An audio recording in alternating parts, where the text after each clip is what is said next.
In June 2025, independent journalists Marketa Vakova and David Bale filmed a documentary in Tanzania. The film brought forward a number of testimonies from local underage children and their families.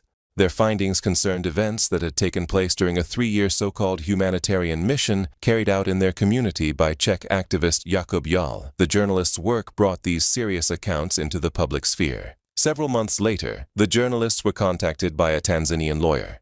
After watching the film, she took on the case of a young girl named Violet. At her invitation, the journalists returned to Tanzania in October 2025 to document the progress of Violet's case. All findings regarding the legal steps taken and the changes in Violet's life were published in another documentary film, Justice for African Children. Around the same time, both journalists received an invitation to meet Pastor Mark Burns during his visit to Rome. The pastor has long taken a personal interest in the case and closely follows how certain media outlets in the Czech Republic continue to report on it. Together, they discussed the current situation in Tanzania and the wider case surrounding Jakub Jal, whom witnesses and survivors from Tanzania, including Violet, have testified about. Pastor Burns commented on the case with the following words. This is something that the world should not be allowing. Do you remember?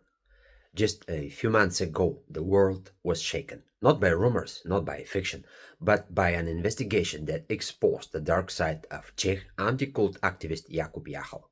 Behind the mask of a harmless volunteer, journalists uncovered something monstrous: allegations of violence against children. Witnesses from Tanzania confirmed it. The world reacted instantly, outraged, demanding justice, demanding truth. People from every continent spoke up. Statements, videos, open letters. One message echoed everywhere: children must be protected. The guilty must face consequences. But while the world stood for justice, something else happened inside Czech Republic. A media shield appeared. Journalists suddenly defended Jal, portraying him not as an abuser, but as a poor student under attack. And what about the Tanzanian victims? Their voices were erased, ignored, silenced. Some Czech media broke every rule of journalism. No second side, no fact-checking, no ethics. Only one narrative: protect Jal. But now, everything changes. A new documentary is coming. The 4th major investigation into Jal. This one goes even deeper, showing how a lawyer is helping victims prepare police reports, revealing new witnesses, and uncovering traces of Jal's alleged crimes dating back 4 years online. So no, this isn't revenge. This isn't some sectarian attack. This is simply the responsible journalism that Czech media should have done from day one. And the world is watching. Even Pastor Mark Burns, spiritual advisor to the American President Donald Trump, has responded. He stands publicly with the investigators and the Allatra volunteers, thanking them for the courage, for defending human rights, and for raising issues that major media refused to touch. And then he said this, word by word: "You're sounding the alarm, and this is exactly why we're recording this interview today. I believe that in the next documentary or in the next statement that will be released, Jakub must be notified immediately. Jakub must understand we will not leave him alone. We will continue to pursue Jakub. We will continue to dig into the truth. I will make sure that everyone in the United States of America learns what Jakub has done and what the Czech Republic is allowing to happen under its leadership. I don't know whether they realize it or not, but relations between the US and the Czech Republic are quite strong. It is one of our allied nations. So believe me, Jakub, your days are numbered. Believe me, we are coming for you. We will not stop until you are behind the bars." Violence against children is the ultimate red line. Every sane person knows this.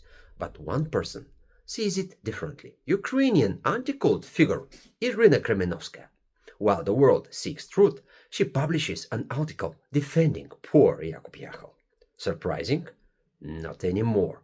Because Jal and Kremenovskaya are not acting alone. They move on the same information front, under the same influence. Their coordinator, Alexander Dvorkin, head of an anti-cult network tied to the Russian security structures. For years, he guided attacks, deciding who to target, which movements to destroy, which voices to discredit. This is their mechanism.